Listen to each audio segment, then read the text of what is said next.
సాయిరామ్. ఓం నమో భగవతే వాసుదేవాయ. ఓం నమస్తే నమో నమ. సాయిరామ్. మనం కర్మయోగాన్ని చెప్పుకుంటున్నాం. కర్మయోగంలో ఇప్పుడు 33 శ్లోకాలు మొదటి వరకు చెప్పుకున్నాం. ఇది 34వ శ్లోకం. ఈ 34వ శ్లోకంలో భగవంతుడు ఏం చెప్తున్నాడో మనం జాగ్రత్తగా విందాం. లాస్ట్ శ్లోకంలో 33వ శ్లోకంలో ఆయన ప్రకృతి గురించి ఆయన చెప్పారు. ప్రకృతిలో ఉన్న గుణాలు ఏంటి, ఆ గుణాలు తగినట్టు మనుషుల ప్రవర్తన ఎలా ఉంటుంది, ఆ గుణాలు ఏంటి అని లాస్ట్ శ్లోకంలో ఆయన చెప్పారు. ఈ శ్లోకంలో ఏంటంటే అంటే గుణాలు ఇవన్నీ వాళ్ళకి సంబంధించినవే. అయితే ఇప్పుడు మనిషికి ఏంటి ది ఇంపార్టెన్స్, బుద్ధి, మనసు, ఇంద్రియాలు, ఈ మూడు కలిస్తే కానీ నువ్వు ఏ కర్మ చేయలేవు. అయితే ఈ ఇంద్రియాల గురించి ఈ శ్లోకంలో ఆయన చెప్తున్నారు. ఇంద్రియాల గురించి దాన్ని మనం ఏం చెప్పారు అనేది మనం నేర్చుకుందాం. ఇంద్రియస్యేంద్రియస్యేద్య రాగద్వేష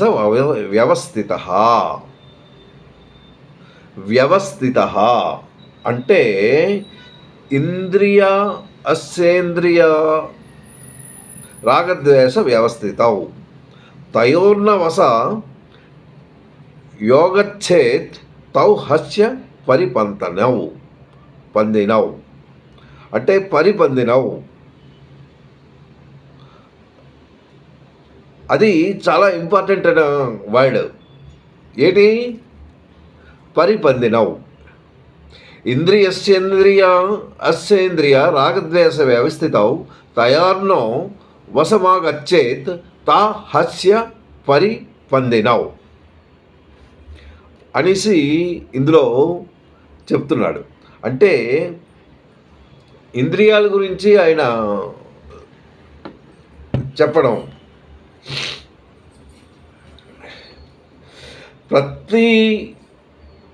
మనకి ఇంద్రియాలు ఏంటి? జ్ఞానేంద్రియాలు, కర్మేంద్రియాలు, ఇవి 5 ఉన్నాయి. కర్మేంద్రియాలు కూడా 5 ఉన్నాయి. ఈ జ్ఞానేంద్రియాలు ఏంటి? కళ్ళు, ముక్కు, చెవు, నోరు, స్పర్శ, ఇవి జ్ఞానేంద్రియాలు. కర్మేంద్రియాలు ఏంటి? కాలు, చెయ్య, మిగిలిన అవయవాలు, అవి కర్మేంద్రియాలు. అంటే కాళ్ళు, చెవి, మిగిలిన బాడీ అంతా, కడుపు, ఇవన్నీ కర్మేంద్రియాల గురించే వస్తాయి.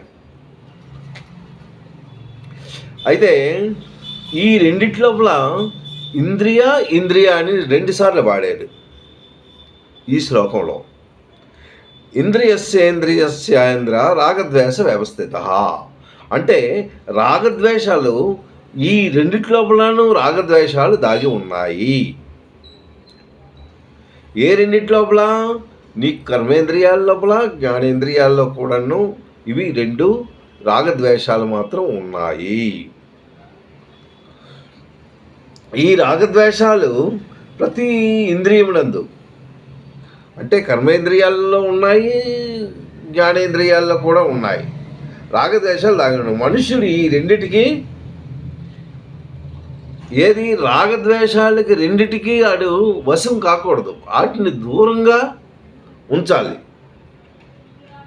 ఆ రెండింటికి ఎందుకు దూరంగా ఉంచాలి అంటే ఆ 2 మనకు శత్రువులు. ఎలాంటి శత్రువులు? నువ్వు మంచిగా ఉంటున్నావు, నీది బాగానే ఉన్నావు, ఈ రాగద్వేషాలు ఉన్న శత్రువులు నిన్ను తినేస్తుంటాయి, నీ మనసును తింటాయి, నీ బుద్ధిని తింటాయి, అన్ని నిన్ను తింటూనే ఉంటాయి. అందు గురించి వాటిని మనం దూరం చేయాలి. ప్రతి ఇంద్రియునందు రాగద్వేషాలు దాగి ఉన్నాయి. ఆ రెండిటికి మనుషులు మాత్రం వశం కాకూడదు. ఈ రెండు మీకు శత్రువులు అని ఈ శ్లోకంలో చెప్తున్నాడు. ఇంద్రియస్యేంద్రియస్యేంద్ర రాగద్వేష వ్యవస్థిత అంటే వ్యవస్థిత అంటే దాగి ఉన్నాయి.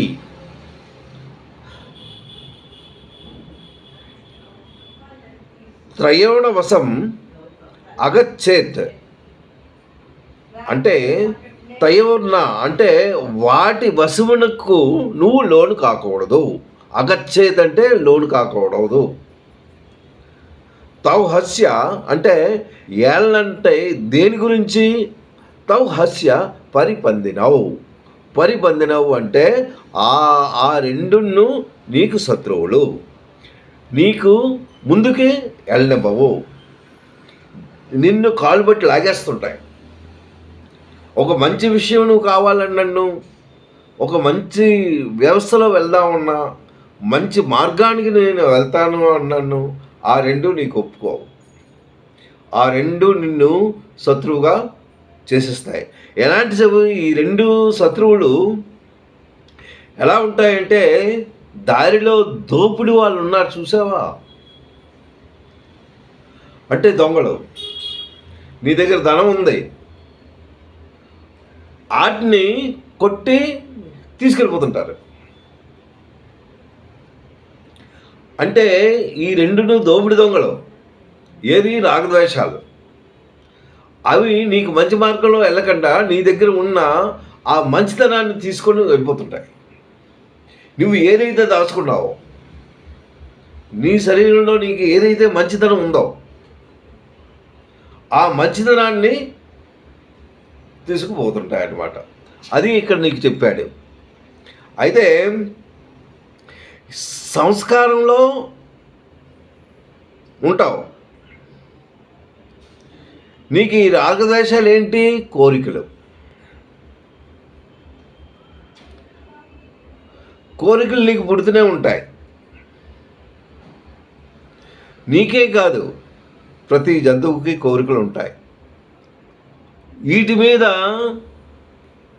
ఏంటంటే జస్ట్ ఒక్కసారి వినండి, జాగ్రత్తగా వినాలి. కొన్ని జంతువులు ఉన్నాయి, ఆ రాగద్వేషాలకి లోనవుతూ అవి తన ప్రాణాన్ని విడిచిపెడుతూ ఉంటాయి. సపోజ్ చెవులు. ఆ చెవులు ఏంటి? వినసొంపుగా ఉంటాయి. దానితో ఏదైనా ఒక జింక్ ఉన్నదనుకో, దానికి సంగీతం అంటే మహా ఇష్టం. ఆ చెవు వలన ఆ సంగీతాన్ని వింటూ అది అలా నిలబడిపోద్ది. ఆ వేటగాడు వచ్చి దాన్ని పట్టేస్తాడు. దానివల్ల అది పోతూ ఉంటుంది. అలాగే ఏనుగులు ఉన్నాయి, దానికి చర్మ సౌఖ్యం కావాలి, చర్మానికి సౌఖ్యం కావాలి. దాన్ని ఈ సౌఖ్యం గురించి అది ఏదైనా చేసేస్తుంది. ఆటికి వేట గురించి ఏం చేస్తారు అంటే, ఈ ఏనుగుని ఆడ ఏనుగుని అక్కడ పెడతాడు, ఇది మగ ఏనుగు ఇక్కడ యువతలా మధ్యన గొయ్యి తవ్వుతారు. గొయ్యి తవ్వి దాంట్లో అవి కనబడకుండా దాని మీద కొమ్మలు గిమ్మలు అన్నీ వేసేస్తారు. అయితే ఆడ ఏనుగు అక్కడ చూస్తుంది, ఇది చూస్తుంది, దానికి చర్మస్పర్శ కావాలి. దాని గురించి అది అటు పరిగెడుతుంది. పరిగెట్టినప్పుడు ఆ గోతిలో పడిపోతుంది. పడిపోయినప్పుడు దాన్ని వేటగాడు పట్టేస్తాడు. ఇలాంటివి ఈ రాగద్వేషాలకు మాత్రం దాన్ని ఇష్టంగా అయిష్టంగా ఉంటాయి. ఆ ఇష్టాన్ని మనం ఎక్కువగా పెంచుకోకూడదు. ఈ రాగద్వేషాలు ప్రతి మానవునికి సంబంధించినదే. అది చాలా ప్రమాదకరంగా ఉంటుంది అని తనకు తెలుసు. కానీ అవి అంటే ఇష్టం. కోరికలు అంటే ఇవి కోరికలు ఏంటి? కన్ను మంచి వాసన కావాలి, ముక్కుకి, కన్నుకి దృశ్యాలు కావాలి, చెవులు మంచి సంగీతాన్ని వినాలి, నోరు చక్కగా పలకాలి. అయితే ఈ కళ్ళు ఏంటి? మంచి దృశ్యాలు చూడడానికి వెళ్తాయా? నీకు ఎప్పుడైతే ఈ ద్వేషం అన్నది, ఈ చెడు భావన ఎప్పుడైతే నీకు లోపల ఉంటుందో అవి అటు వెళ్ళబోవు, దాన్ని పట్టేస్తాయి. అందుగురించి నీ కళ్ళు ఎప్పుడు నీ తాలూకు వాంటింగ్ ఏంటి?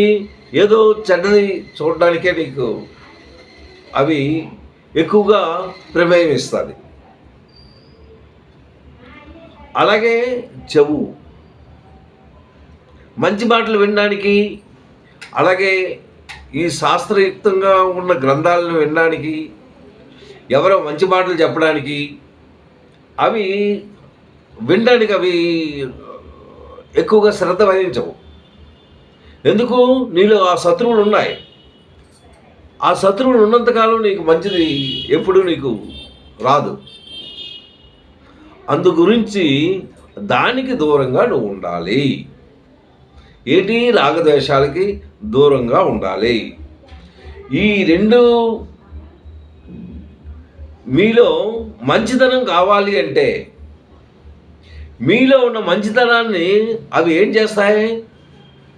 అవి దోపిడీ వాళ్ళు ఎలా అయితే నిన్ను చేస్తారో అలాగే నిన్ను అపహరిస్తాయి. ఇక మంచితనాన్ని తీసి పారేస్తాయి. దాంట్లో ఉన్న ఇంద్రియాల్లో ఉన్నాయి కదా ఈ రెండు. ఇవేం చేస్తాయి? ఈ కళ్ళు చెడ్డ గుణాన్నే, చెడ్డదే చూడడానికి చేస్తాయి. చెవులు చెడ్డు వినడానికే. అలాగే మాట్లాడినప్పుడు కూడా ఎవరైతే చెడ్డ మాట్లాడతారో అటువైపే పరిగెడుతుంటుంది. ఇది వాంఛ. అలాగే మిడతుంది. దానికేంటి? వెలుగంటే చాలా ఇష్టం. ఆ వెలుగంటే అపోహపడిపోద్ది మిడత. ఎక్కడైతే మంట వేస్తుంటారో ఆ వెలుగుకి ఎంతో ఆనందపడిపోయి అందులో పడిపోయి చచ్చిపోతాయి. అవేంటంటే ఇంద్రియాలు బానిసలు అవుతుంటాయి. అయితే ఈ జంతువులు ఇలాగ పోతున్నాయి కదా. నేను ఎగ్జాంపుల్ జింక, ఏనుగు, అలాగే చాలా జంతువులు ఉన్నాయి. ఇవే అలాగా పోతూ ఉంటాయి. ఒక పాము ఉంది, దానికి పడ్డానికి ఇదేంటి? అది ఊతుంటాడు పిల్లలు కదా. ఆ స్వరంతో అది ఏం చేస్తుంది? నాట్యం ఆడుతుంది. దాన్ని వెళ్ళి తోక పట్టిస్తాడు. అంటే ఈ ఇంద్రియాలకి అది లోబడిపోయింది. అలాగే మనుషులకి ఏంటి? అవి ఒక ఇంద్రియాలతోనే పాపం వినడానికి సొంపుగా ఉన్నదని అందులో పడిపోతున్నాయి. ఇది శరీర స్పర్శతో అది పడిపోతుంది. ఒక్కొక్క ఇంద్రియానికి లోనైపోయి అవేమో ప్రాణాలు వదులుతున్నాయి. అలాగే మానవుడికి ఏంటి? ఎన్ని ఇంద్రియాలు ఉన్నాయో ఒకసారి మీరు గ్రహించుకోండి. జ్ఞానేంద్రియాలు ఉన్నాయి, కర్మేంద్రియాలు ఉన్నాయి, ఇవన్నీ ఉన్నాయి. వీటిని కంట్రోల్ చేయాలంటే నువ్వు ఎంత శక్తి నువ్వు ఉపయోగించాలి. ఎంత శక్తి నువ్వు ఉపయోగిస్తావు ఒక మంచి బాటకు నువ్వు వెళ్ళగలవు. మంచి బాటకు వెళ్ళాలి అంటే నువ్వు ఎన్ని విషయాలు నువ్వు నేర్చుకోవాలి, ఎన్ని మంచి విషయాలు నీ బుర్రలోకి వెళ్ళాలి. ఎప్పుడైతే మంచి విషయాలు నీ బుర్రలోకి వెళ్తాయో ఈ చెడు వ్యసనాలు, ఈ రాగద్వేషాలు, ఏవైతే బ్యాడ్ ఎలిమెంట్స్ ఉంటాయో అవి శత్రువులకు నీకు పట్టేస్తుంటాయి. కానీ అవి దాన్ని విడిపించుకొని బయటకు పారేయాలి. నీ ఒక మంచి మార్గంలో వెళ్ళడానికి నువ్వు ఎప్పుడు చాలా ఉపయోగపడాలి. మంచి మార్గం కావాలంటే ఎలాగ వెళ్ళాలి? ఎప్పుడు భగవద్ ధ్యానం ఉండాలి. అది లేకపోతే నీకు నీ మైండ్ అనేక ఆలోచనలతోని, విపరీతమైన ఆలోచనలతో సతమతం అవుతూ శాంతగా ఉండవదు. నీకు శాంతి కావాలి అంటే అందులో ఉండదు. శాంతియుతంగా వెళ్ళాలి అంటే నువ్వు శాస్త్రయుక్తంగా వెళ్ళాలి. శాస్త్రయుక్తంగా వెళ్ళాలి అంటే నువ్వు ఎప్పుడు మంచి మంచి గ్రంథాలను చదువుతూ, పురాణాలను చదువుతూ, వాళ్ళ తాలూకా తత్వాలను అర్థం చేసుకుంటూ ముందుకు నడవాలి. ఈ గీత మనం ఎందుకు చెప్పుకుంటున్నాం అంటే ఇందులో కృష్ణ భగవానుడు ప్రతి పాయింట్ చక్కగా వివరిస్తూ మనల్ని ఒక మంచి దారికి తీసుకెళ్తూ ఉన్నారు. కానీ అవి మనం వినటానికి సొంపు ఉండదు. ఎందుకు ఉండదు అంటే ఈ ఇంద్రియ దోషం ఉంది. ఏంట ఇంద్రియ దోషం? ఈ రెండు మహాశత్రువులు. ఇది చాలా పెద్ద శత్రువులు. ఈ శత్రువులను జయించాలి అంటే మనం చాలా చక్కగా మనం ముందుకు వెళ్ళాలి. ఏంటి? రాగద్వేషాలు. ఈ రెండు నీకు మహాశత్రువులు. ఈ శత్రువుల నుంచి నువ్వు బయటపడాలి. అంటే నువ్వు ఎప్పుడు మంచి మనసుగా ఉండాలి అంటే శాస్త్రయుక్తంగా నువ్వు నడవాలి. శాస్త్రయుక్తంగా నడవాలి అంటే నువ్వు మంచి మంచి గ్రంథాలని చదువుకోవాలి. చదువుకుంటూ వాటిని చదవడమే కాదు, దాన్ని నువ్వు ఉపయోగించుకోవాలి. అవి తోవలో పెట్టాలి. ప్రతిదీ మనం చదివేస్తుంటాం, ప్రతిదీ వింటున్నాం, కానీ అది మనసులోకి ఎంతవరకు వెళ్తుంది అనేది మనం గ్రహించుకుంటే మనం ఒక మంచి బాటలో వెళ్తాం.